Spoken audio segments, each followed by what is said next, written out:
Get down!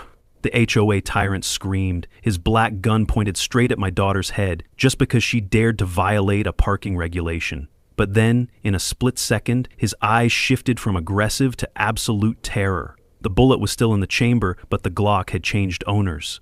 My daughter, who had just disarmed him with lightning-fast movement, calmly said, "I've trained Navy SEALs to kill people in 37 different ways. Is incorrect parking the 38th? The entire neighborhood froze. 3 minutes later, real police arrived, and an 8-year empire began to crumble, all because this fake cop chose the wrong victim. The look on his face when he realized what he'd done is something I'll never forget for as long as I live. It was the beginning of a battle that would transform not just our community, but potentially HOAs across America. What state are you watching from? Drop a comment below. I bet the HOA in your area has these power-hungry types too. We've heard from viewers in all 50 states who've dealt with similar situations, and believe me, what happened in our neighborhood could happen anywhere. When my daughter Marigold visited, it had been 6 months since we'd last seen her. Sunny Pines was normally peaceful, but the HOA kept a watchful eye on everything. I'm Jet Storm, retired NASA aerospace engineer, and my wife and I had been living in this upscale neighborhood for 15 years. We'd followed every ridiculous rule they'd thrown at us, from the mandatory desert beige mailboxes to the strictly regulated height of our lawn grass, no taller than 2 inches, measured weekly, and even restrictions on what flowers could be planted in our front yard. Only drought-resistant, aesthetically cohesive varieties approved by the landscaping committee. Marigold pulled up in her modified military Jeep around noon. Even from the window, I could see the exhaustion in her face. She had just completed a 72-hour nonstop training session with her SEAL trainees and driven 3 hours straight to see us. At 36, Marigold had 12 years of military experience, specializing in training Navy SEALs in tactical operations and survival psychology under extreme stress. Tough doesn't begin to describe her. But that day, she looked ready to collapse. Her normally alert hazel eyes were bloodshot from fatigue, and her athletic frame moved with the deliberate precision of someone fighting against total exhaustion. "Dad, can you help with these boxes?" she called from the driveway. "I brought you guys some equipment for the house." Marigold had parked in the visitor spot near our home. Technically only allowed for 30 minutes, but she had several heavy boxes to unload, including a specialized security system she wanted to install for us after a series of break-ins in a neighboring community. We were halfway through bringing in the last of the equipment when her phone rang. Marigold checked the caller ID, and her expression immediately changed. "I need to take this," she said, looking concerned. "It's about one of my trainees who's having a serious PTSD episode. He was in a particularly rough operation last year, and the anniversary is triggering him." The call lasted nearly 25 minutes, during which time Marigold sat on our couch, speaking in that calm, authoritative voice she uses during crisis situations. I could hear her walking the young man through breathing exercises, reminding him of his training, and coordinating with on-base personnel to provide immediate support. I could tell this was serious. She was talking someone down from a dangerous mental state, using the specialized training techniques she'd developed specifically for elite operators experiencing combat trauma. By the time she hung up, we had completely forgotten about moving the Jeep, and Marigold looked even more drained than before. "Sorry about that," she sighed, rubbing her temples. "Sometimes these kids carry more weight than they can handle. We push them to their limits physically, but the mental battles are the hardest to train for. He'll be okay now. My colleague is with him and they've got a crisis team on standby." Ravenna brought out a glass of water and some ibuprofen for Marigold, who accepted them gratefully. "You should eat something," my wife insisted, already moving toward the kitchen to reheat the lunch we'd prepared. Marigold nodded, closing her eyes briefly. I could see the weight of responsibility she carried for her trainees, these young men and women whose lives might one day depend on the skills and mental fortitude she was helping them develop. We were just sitting down for lunch when the doorbell rang. Not a normal ring, but an aggressive, repeated pounding that made the doorframe shake. "Who the hell is that?" I muttered, rising from my chair. "Sounds like the FBI raiding a drug den." When I opened the door, there stood Nero Wilder, our neighborhood self-appointed security chief, decked out in what looked like a police uniform, but with an HOA patch sloppily sewn onto the sleeve. At 58, Wilder, a self-proclaimed fitness expert, was about to start a battle that would end with someone leaving our neighborhood for good. "Your daughter needs to move that military monstrosity immediately," Wilder barked without even a greeting. "It's been in the visitor's spot for 43 minutes. That's 13 minutes over the limit." He had a clipboard in one hand and was already writing up what I assumed was a violation notice, his pen pressing so hard into the paper I thought it might tear. Behind his mirrored sunglasses, I could see the gleam of satisfaction. Wilder lived for these moments. He'd been a security guard at the local shopping mall before being fired for excessive force against a teenage shoplifter. Now he'd found the perfect outlet for his need to control others in our HOA's Byzantine rulebook. Before I could respond, Marigold appeared beside me, wiping her hands on a kitchen towel. I could see she'd composed herself, her military bearing automatically asserting itself in the face of confrontation, despite her exhaustion. "I'm sorry about that, sir," she said politely, her voice neutral but respectful, the same tone she probably used with difficult superior officers. "I just finished a marathon training session and a long drive. I needed to unload some heavy equipment for my parents and then got caught on an emergency call with one of my trainees. I'll move it in 15 minutes, once I've had something to eat." Wilder's face hardened, the lines around his mouth deepening into a scowl. In the 8 years since he'd been appointed to the HOA Security Committee by Nancy Weber, the HOA president, he'd gained a reputation for inflexibility that bordered on sadistic. Neighborhood children were afraid of him. Elderly residents would literally turn around and walk the other way when they saw him coming. "The rules clearly state 30 minutes maximum. I've already called a tow truck. That'll be $300 for the tow, plus a $500 fine for violating Section 4.3 of the HOA regulations." He seemed to be reciting these numbers from memory, like he'd rehearsed them. I noticed the way his chest puffed out slightly when he mentioned the regulations, as if the mere existence of these rules somehow elevated his own importance. Marigold's face remained calm, but I recognized the slight narrowing of her eyes, the same look she'd get as a teenager when someone pushed her too far.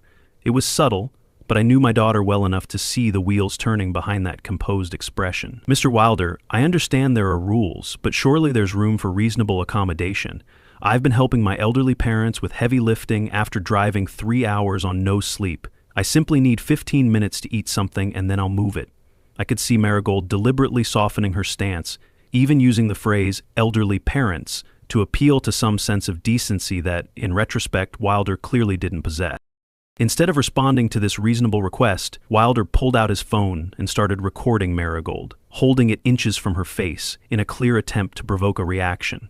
"I'm documenting your refusal to comply with HOA regulations. This will result in additional penalties." His voice took on an official tone that would have been comical if it wasn't so infuriating. "I have the authority to ensure compliance in this community. Do you know how many troublemakers I've had to deal with? People like you think the rules don't apply to them." Marigold sighed deeply, and I could see her consciously choosing to de-escalate, despite Wilder's provocations. "I'm not refusing to comply. I'm requesting a reasonable accommodation due to extenuating circumstances. I'll move the vehicle shortly." She turned to go back inside, clearly trying to end the confrontation before it could escalate further. That's when it happened. Wilder reached out and grabbed her arm, his fingers digging into her bicep. "You don't walk away when I'm talking to you." His voice had risen to a shout, and I saw my neighbor across the street peek out their window at the commotion. What happened next occurred in a flash. Despite her exhaustion, 12 years of military training kicked in automatically. Marigold, with military precision, swiftly disarmed Wilder, sending him stumbling backward into Ravenna's rose bushes. The look on his face as he scrambled to his feet was a mixture of shock, humiliation, and rage. His carefully constructed facade of authority had just been shattered in seconds, and worse, there had been witnesses. His sunglasses had fallen off, revealing small, watery eyes that bulged with fury. "You just assaulted a security officer," he screamed, his face turning an alarming shade of red as thorns from the rosebush clung to his uniform. "I'm coming back with real police." As he stormed off, dropping citation papers in his wake, I turned to Marigold, who looked slightly stunned at her own reflexive action. "I didn't mean to do that," she said quietly. "It was pure muscle memory. When someone grabs you like that," she trailed off, shaking her head. Neither of us knew that 20 minutes later, the gun Wilder was hiding under his jacket would be drawn and pointed straight at my daughter's face, and at that moment, she would have no choice but to use every skill the military had taught her. Marigold had just finished explaining what happened when we heard car doors slamming outside. "He's back," I said, peeking through the curtains. Wilder was marching up our driveway with the determined stride of someone about to do something monumentally stupid, but this time, he wasn't alone. He'd brought 2 other HOA members with him, Carl Johnson, a timid former accountant in his 60s who always followed Wilder around out of fear his own home would become a target. Wilder had once had Carl's vintage car towed for being unsightly. And Zinnia Ramirez, a 40-year-old child psychologist who had recently moved into the neighborhood and didn't yet understand the dynamics at play. From the confused look on Zinnia's face, I suspected Wilder had fed her some story about dangerous trespassers to get her to come along. She kept glancing uncertainly between Wilder and our house. Marigold had used the few minutes to compose herself, using the breathing technique she taught her SEAL trainees for high-stress situations. Though still physically exhausted, her mind was now alert, anticipating trouble. I watched her subtly position herself between us and the door, a protective stance so ingrained she probably didn't even realize she was doing it. "Let me handle this," she said, calmly, her voice dropping into what I recognized as her instructor mode. "I've dealt with worse situations in far more dangerous places. Just stay back and let me talk to them." The doorbell rang again, this time accompanied by Wilder's voice shouting, "Security! Come out immediately!" The command in his voice was clearly an imitation of police procedurals he'd watched on television. Marigold opened the door and stepped onto the porch to prevent Wilder from entering our home, positioning herself squarely in the door. What happened next still gives me nightmares. Wilder stood at the bottom of our porch steps, and in one swift motion, he reached inside his jacket and pulled out a black handgun, a Glock 19. He pointed it directly at Marigold's face, his hand visibly shaking with what might have been fear, adrenaline, or simple inexperience with firearms. "On the ground now," he shouted, attempting to mimic police procedure he'd probably seen on television. "You're under arrest for assaulting an officer." Behind him, Carl's face drained of color, and Zinnia gasped, clearly not expecting this escalation. "Mr. Wilder," she stammered, taking several steps back. "You didn't say anything about guns. This isn't what you said we were coming here for." Carl looked like he might pass out, his eyes darting between Wilder's gun and Marigold, clearly regretting his decision to come along on this disastrous mission. Marigold didn't move. I watched in horror from the doorway as my daughter assessed the situation with preternatural calm. The distance between her and Wilder, approximately 12 feet. Carl and Zinnia's positions, to the right, about 5 feet back from Wilder. Wilder's trembling trigger finger, a serious concern for accidental discharge. She also noted neighborhood witnesses across the street. The Hendersons were now openly watching from their driveway, and potential escape routes. This entire tactical assessment likely took less than 2 seconds, something she'd been trained to do automatically in potentially life-threatening situations. When she spoke, her voice carried the weight and authority that had made her an exceptional trainer. "Mr. Wilder, you are committing a felony by pointing a firearm at me. Lower your weapon immediately." The command in her voice made even me want to obey, but Wilder was too far gone in his power trip, too invested in his fantasy of authority to back down now. "I'm the law in this community," he shouted, spittle flying from his mouth as the gun wavered dangerously in his unsteady hand, a clear sign to anyone with firearms training that an accidental discharge was a real possibility. What happened next unfolded in what felt like slow motion. Marigold began talking calmly, using hostage negotiation techniques as she imperceptibly shifted her weight forward. "I understand you feel disrespected, Mr. Wilder. Let's talk about this without the weapon. You don't want to make a mistake that will change your life forever." Her voice remained steady, almost conversational, designed to diffuse rather than escalate. "Think about what happens after you pull that trigger. Is a parking space worth spending the rest of your life in prison?" She took one small step down, then another, her movement so gradual that Wilder didn't seem to register that she was closing the distance between them. I could see his grip tightening on the gun, a preparation to fire that Marigold with her specialized training recognized immediately. In that moment, Marigold moved with the decisive precision that had made her an elite military operative. She executed a disarming technique taught to SEAL operators, a sharp strike to Wilder's wrist to deflect the muzzle, simultaneously twisting his arm and seizing control of the weapon. The motion was practiced, efficient, and executed at exactly the right moment, when Wilder's focus had momentarily wavered. The struggle lasted about 8 seconds, not the 3-second smooth disarm you see in movies, but a tense, real-life confrontation, with Wilder yelling and attempting to maintain his grip on the gun. I heard Ravenna gasp behind me, and across the street Mrs. Henderson was already on her phone, presumably calling 911.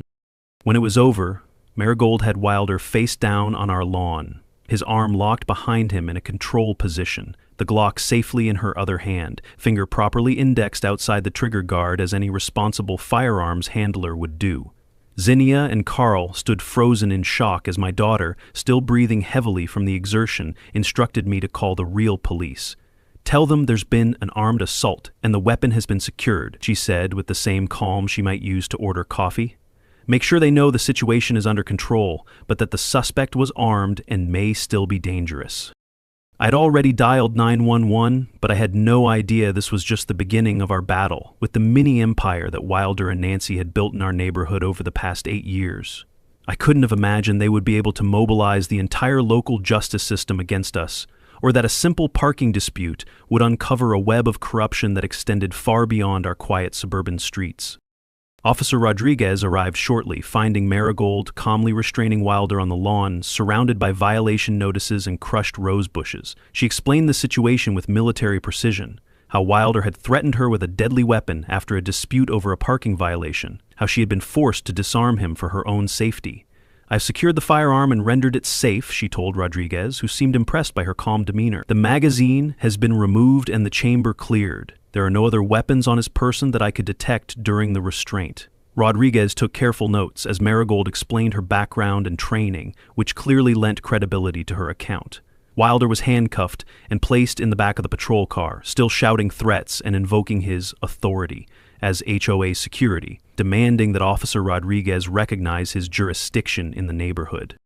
"We'll need statements from all witnesses," Rodriguez told us, nodding toward the neighbors who had gathered to watch the commotion. "This is a serious incident." His partner was already interviewing Carl and Zinnia, both of whom looked shaken.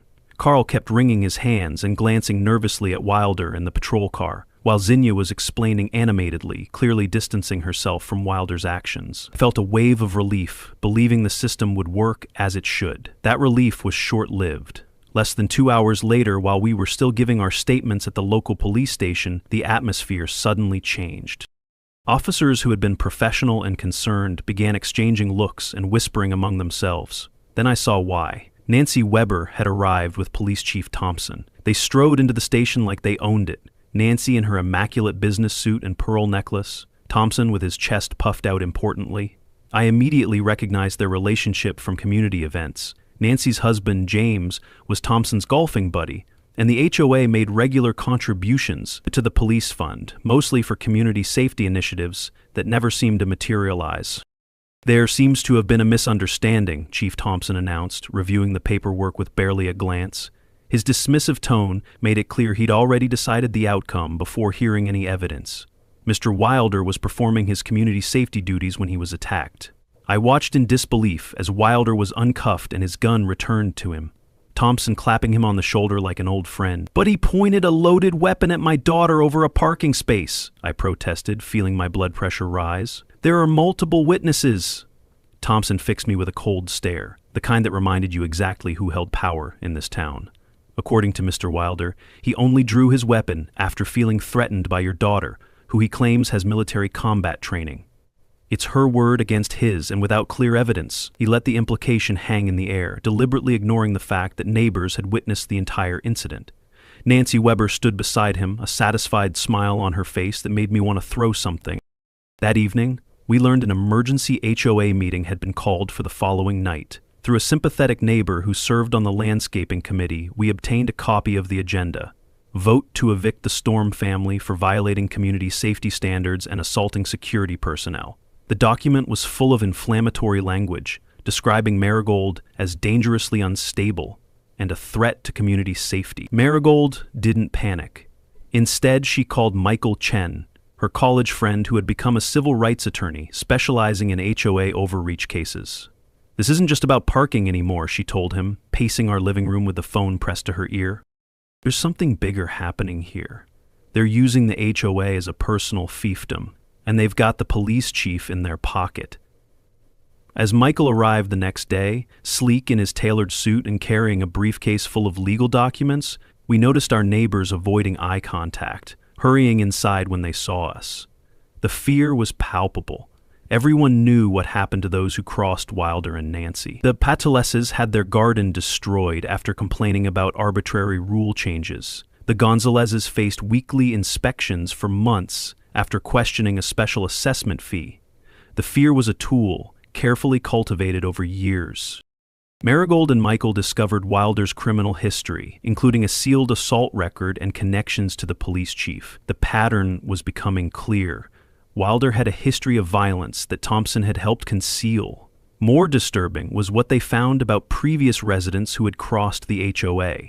One elderly couple, the Rosenbergs, had been forced to sell their home at a significant loss after continuous harassment and escalating fines for violations that no one else was cited for, only for the property to be purchased by Nancy's brother at below market value and flipped for a substantial profit months later.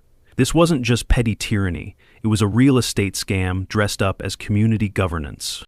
Our mailbox filled with violation notices, $500 for improper lawn maintenance, our grass was a quarter-inch too tall according to Wilder's specially calibrated measuring tool, $1,000 for unauthorized exterior modifications, a security camera Marigold had installed after Wilder's gun incident, and finally a $10,000 fine for creating community disturbance, along with a threat of legal action seeking much more. HOA inspectors, really just Wilder's friends, began patrolling outside our home 24/7, photographing and noting every activity. Our water was temporarily shut off for maintenance that somehow only affected our house, and we received warnings that electricity might be next due to safety concerns that were never specified. "They're trying to make us leave," Marigold observed as we sat in our darkened living room that evening, using flashlights because our porch lights had mysteriously stopped working after a surprise electrical inspection. "But they don't know who they're dealing with. Each threatening letter, each illegal surveillance action is just another piece of evidence I'm building." She leaned forward, her face illuminated by the flashlight's beam, and I recognized the determined look that had helped her survive 12 years in some of the most dangerous places on Earth. "And I've just discovered something explosive about how Wilder and Nancy have been embezzling HOA funds for years, and some of that money has been going straight into Police Chief Thompson's pocket. They've created a perfect little corrupt system, but systems have weaknesses, and finding weaknesses is exactly what I trained SEALs to do." The situation escalated as Marigold documented violations and Wilder continued his harassment. His patrol car would park outside our house at night, headlights shining directly into the bedrooms, the engine revving occasionally to wake us up. He'd follow Ravana when she went grocery shopping, staying just close enough to be intimidating without technically breaking any laws. Strange inspections were conducted daily, sometimes multiple times, for increasingly absurd violations. The angle of our mailbox was supposedly 2 degrees off. The shade of white on our window trim didn't match the approved color palette exactly. The birds visiting our feeder were non-native species and therefore prohibited. One morning we woke to find our garden destroyed. Plants uprooted, ornaments smashed, even the small bench Ravina sat on while tending her flowers had been splintered into pieces. This vandalism was followed an hour later by a violation notice for unsightly yard conditions, with another $1,000 fine. The psychological toll was beginning to show on my wife, who had begun having trouble sleeping, jumping at every sound outside. But Marigold remained focused, her military training preparing her for exactly this kind of sustained pressure campaign. Marigold had set up discreet surveillance cameras, capturing evidence of Wilder's harassment, including him sabotaging our sprinkler system, methodically opening each control valve just enough to ensure a slow leak that would drive up our water bill. "I'm following the money trail." Marigold and Michael worked with Rebecca Torres, a former HOA treasurer who had gathered evidence of the HOA's financial corruption. Those records revealed a shocking pattern of financial abuse that went far beyond petty power trips. The HOA collected over $600,000 annually from Sunny Pines residents, but much of that money was being diverted through a complex web of fraudulent payments. $75,000 annually for security services, essentially Wilder's personal salary for harassing residents, $120,000 for management consulting to a shell company owned by Nancy that performed no actual services, and various inflated maintenance contracts to companies owned by their friends and family members that charged triple the market rate for subpar work. Most disturbing was a regular payment listed as Community Safety Fund contribution that went directly to a campaign account for Police Chief Thompson, carefully disguised as legitimate donations, but clearly representing hush money for turning a blind eye to their activities. They've stolen over $250,000 from the community in the past 5 years, Michael concluded after reviewing the documents, whistling low under his breath.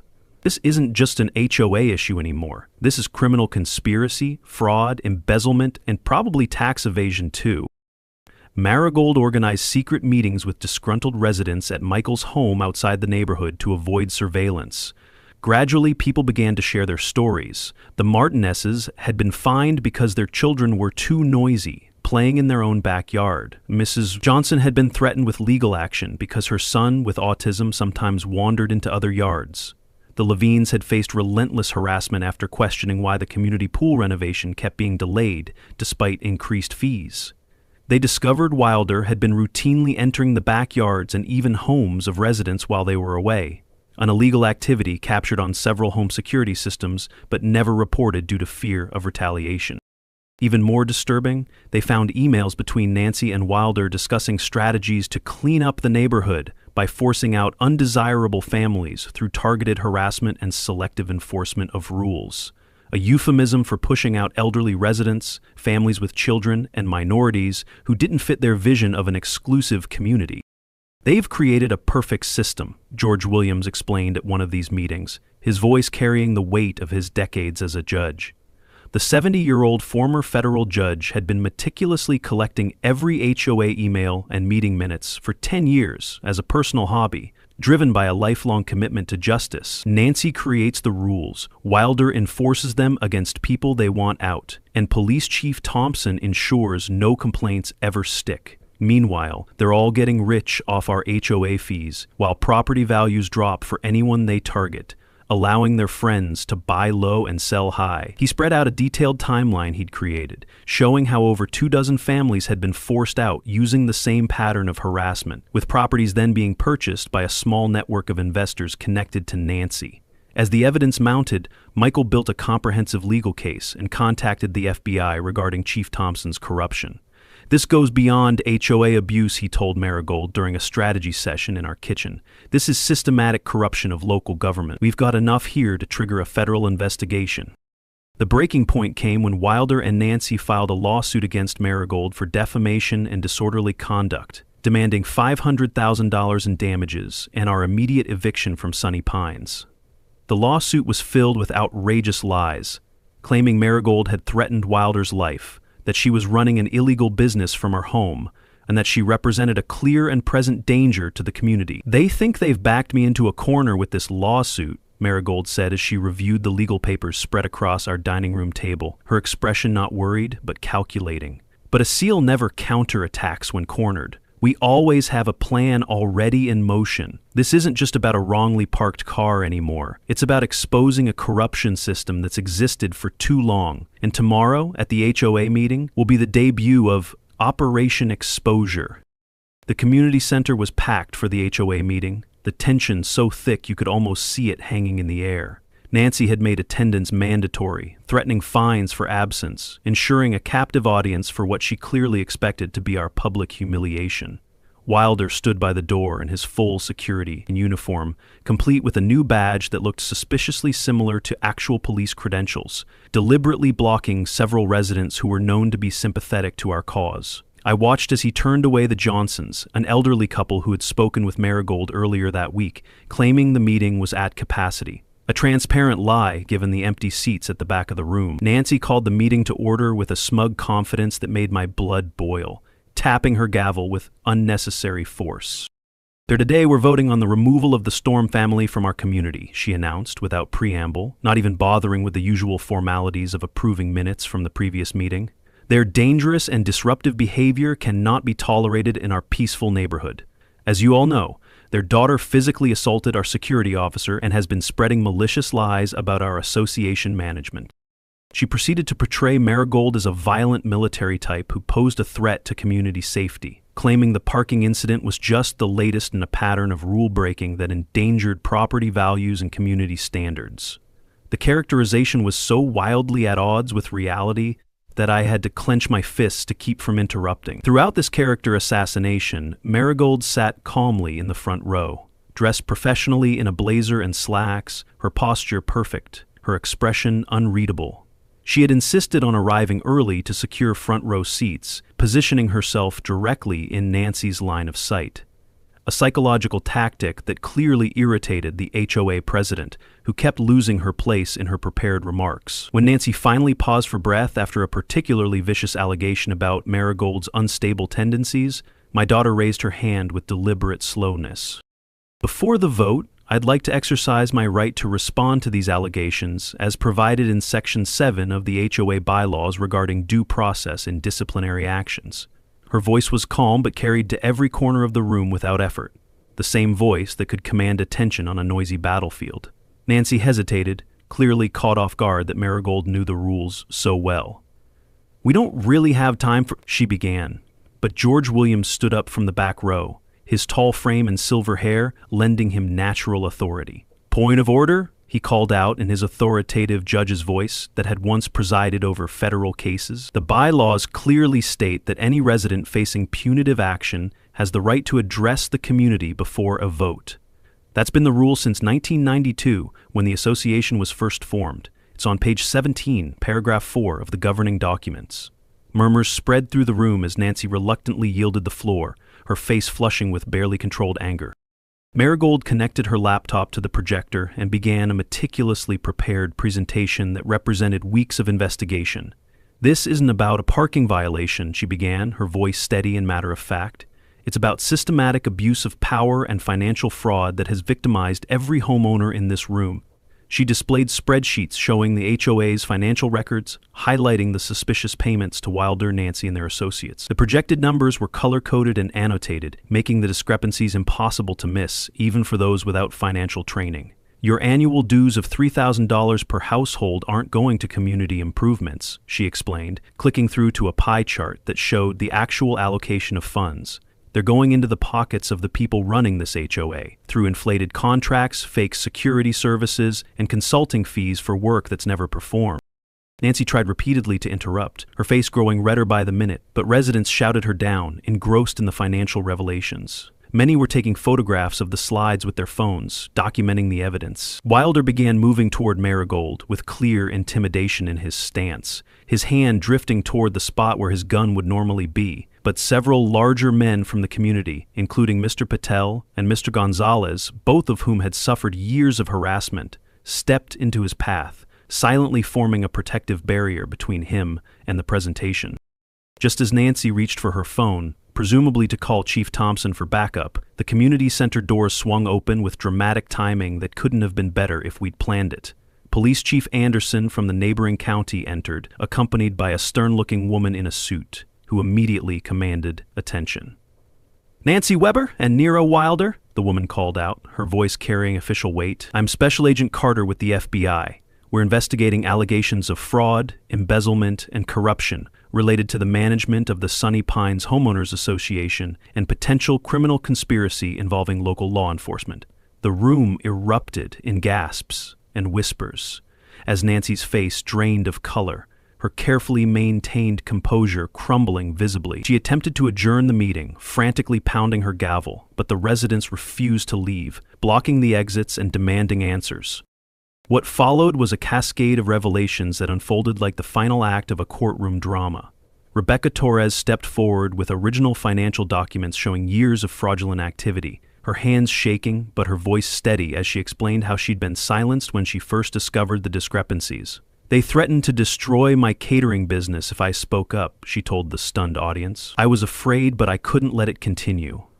Marigold played videos of Wilder trespassing on private property and brandishing his unauthorized firearm, the high-definition footage clearly showing his face as he snuck through backyards and peered into windows. Michael presented evidence of how Nancy and Wilder had systematically harassed and forced out numerous families over the years, connecting the dots between their departure and subsequent below-market property purchases by Nancy's associates. One by one, residents stood up to share their experiences of intimidation and fear, finding courage in numbers and the presence of law enforcement not controlled by Thompson. Mrs. Gonzalez described being fined $2,000 because her Christmas lights stayed up one day too long after her husband was hospitalized with a heart attack. Mr. Patel revealed how Wilder had threatened to report his home-based software consulting business to immigration authorities if he complained about arbitrary rule changes that seemed targeted at families of South Asian descent. The Johnsons, who had snuck in through the back door after being turned away, explained how their handicap ramp had been deemed architecturally inconsistent and torn down while they were on vacation, leaving their daughter, who used a wheelchair, unable to enter their home without being carried.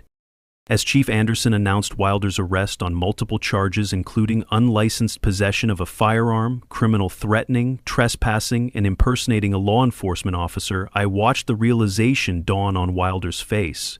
The mask of authority crumbled, replaced by the expression of a small man seeing his fantasy world collapse. How had this happened? How had a regular woman dismantled his entire power structure? Nancy attempted to leave but was intercepted by Agent Carter with embezzlement and fraud charges. When the handcuffs closed around Wilder's wrists, I caught a glimpse of utter disbelief in his eyes.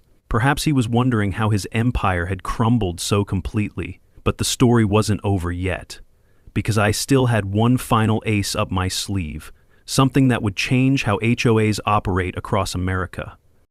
The aftermath unfolded over the following months like a wave of justice sweeping through not just our community, but the entire region. Wilder faced multiple felony charges: unlicensed firearm possession, assault with a deadly weapon, trespassing, impersonating law enforcement, extortion, and numerous other counts that filled an entire page of the indictment. The evidence against him was overwhelming, bolstered by testimony from dozens of residents who finally felt safe enough to come forward with their own experiences of intimidation and abuse.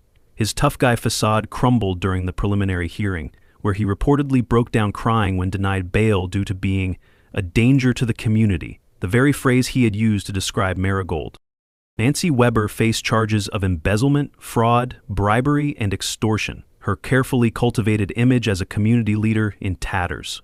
The forensic audit revealed she had personally diverted over $300,000 of HOA funds into her own accounts, disguised as consulting fees and service contracts. Police Chief Thompson was placed on administrative leave pending an investigation into corruption and abuse of power, his reputation destroyed by evidence that he had accepted bribes to ignore complaints about Wilder and selectively enforce laws to benefit Nancy's property scheme.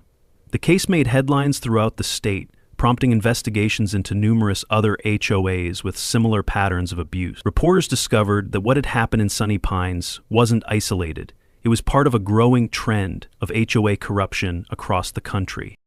Our community held an emergency election to appoint a new HOA board with strict transparency requirements and checks on power.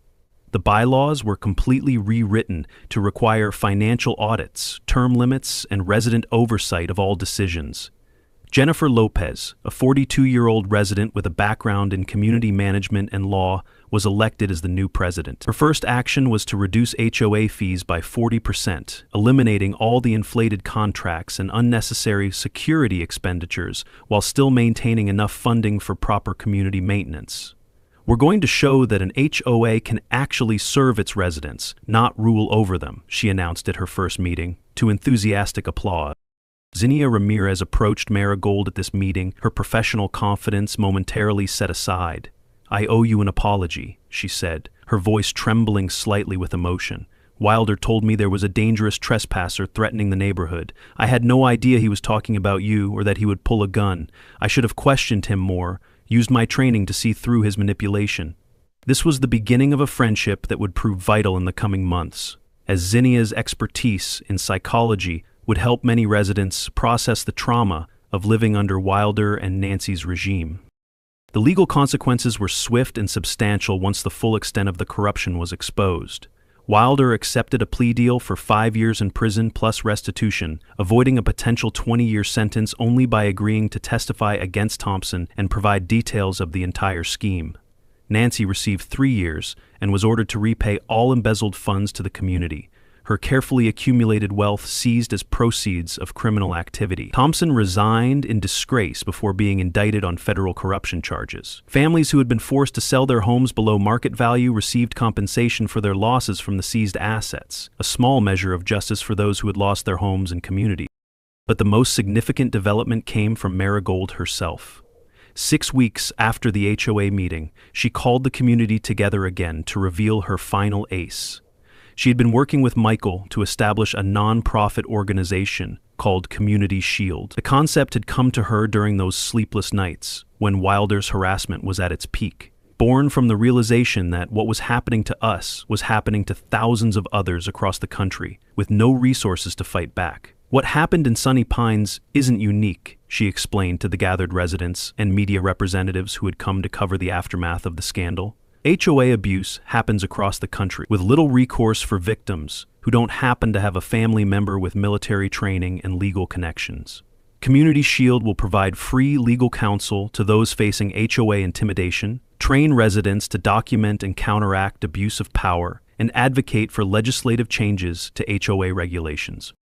Using her military experience, Marigold developed a comprehensive set of community defense strategies to help people protect their rights without escalation to violence. These included detailed guides on proper documentation of harassment, establishing neighborhood support networks, and navigating the legal system effectively. She created online training modules for community organizers, teaching them how to identify patterns of abuse and build cases against corrupt board members. The organization received immediate national attention, with similar cases from across the country flooding in. Within its first year, Community Shield assisted dozens of communities in standing up against abusive HOAs, successfully removing corrupt board members and recovering misappropriated funds in over 30 cases nationwide. Sunny Pines transformed into a model for healthy HOA management, with transparent rules and balanced power structures that other communities began to emulate. The Storm Standard, as it came to be known in property management circles, incorporated mandatory financial audits, term limits for board members, and a resident-led oversight committee with real power to check abuses. Our community became a case study in proper governance, with professionals from across the country visiting to learn how to implement similar reforms. When Marigold wasn't training SEAL candidates, she traveled the country giving workshops on community empowerment and resisting institutional bullying, using our story as a template for positive change. A documentary filmmaker began chronicling the Sunny Pines story as part of a larger examination of HOA abuse in America, bringing national attention to a problem that had been festering in suburban communities for decades. On the one-year anniversary of the confrontation, our community held a celebration in the same center where Operation Exposure had unfolded. The space had been transformed, fresh paint, new furniture, and a wall of photographs showing community events and volunteer activities that had flourished under the new leadership. Residents who had once been afraid to make eye contact now spoke freely about the bad old days under Wilder and Nancy's reign, sharing stories of resilience and newfound community spirit. Children played without fear of being cited for noise violations, and elderly residents enjoyed the common areas without anxiety about arbitrary rules. As Marigold addressed the gathering, I felt an overwhelming pride in what my daughter had accomplished. Sometimes, the greatest enemies aren't foreign nations or terrorist organizations like I faced in the military, she told the crowd, her voice carrying the wisdom earned through both military service and this unexpected civilian battle. They're the tiny tyrants right in our own communities. And the most valuable lesson I learned from 12 years of training SEALs, not how to take down an enemy, but how to build a community strong enough that people like Wilder never have the opportunity to rise up in the first place. That incorrectly parked car became the starting point for a nationwide movement to transform HOAs. And if you're facing a Wilder in your own HOA, remember, true power doesn't come from a gun or a fake badge. It comes from communities united around a common purpose. The audience erupted in applause, many wiping away tears as they gave her a standing ovation. Marigold had become something of a local hero, but more importantly, she had helped transform a fractured neighborhood into a true community. After the speeches, as people mingled and shared refreshments, I watched her deep in conversation with a group of residents planning a community garden in what had once been an ornamental-only space. She looked truly at home, not just as my daughter visiting her parents, but as someone who had found a new mission as important as her military service. As we drove home that evening, Marigold smiled at the new community sign at the entrance to Sunny Pines. The old metal placard with its list of prohibitions had been replaced with a simple wooden sign reading, "Welcome to Sunny Pines," a community that stands together. In the golden light of sunset, the words seemed to glow with promise. You know, Dad, she said thoughtfully, I've spent my career teaching SEALs how to survive in hostile environments. I never thought I'd be using those same skills in a suburban neighborhood. I laughed, feeling lighter than I had in months. Life has a way of surprising us. When you parked that Jeep, who could have imagined where it would lead? Marigold nodded, her expression thoughtful. That's the thing about turning points. You rarely recognize them when they're happening. Sometimes, I still can't believe that an incorrectly parked Jeep led to all this. She gestured toward the neighborhood, where people were out walking, chatting with neighbors, children playing freely on lawns. But then I remember what I always tell my trainees. The smallest actions can trigger the biggest changes when the time is right. Those words have stayed with me. What began as a simple visit from my daughter sparked a transformation that continues to spread across communities nationwide. Community Shield now operates in 42 states, with a growing team of volunteer attorneys, former HOA board members committed to reform, and ordinary citizens who refuse to let power-hungry individuals hijack their neighborhoods. Marigold splits her time between her military duties and leading workshops on community empowerment, having found a way to serve her country on two distinct but equally important fronts.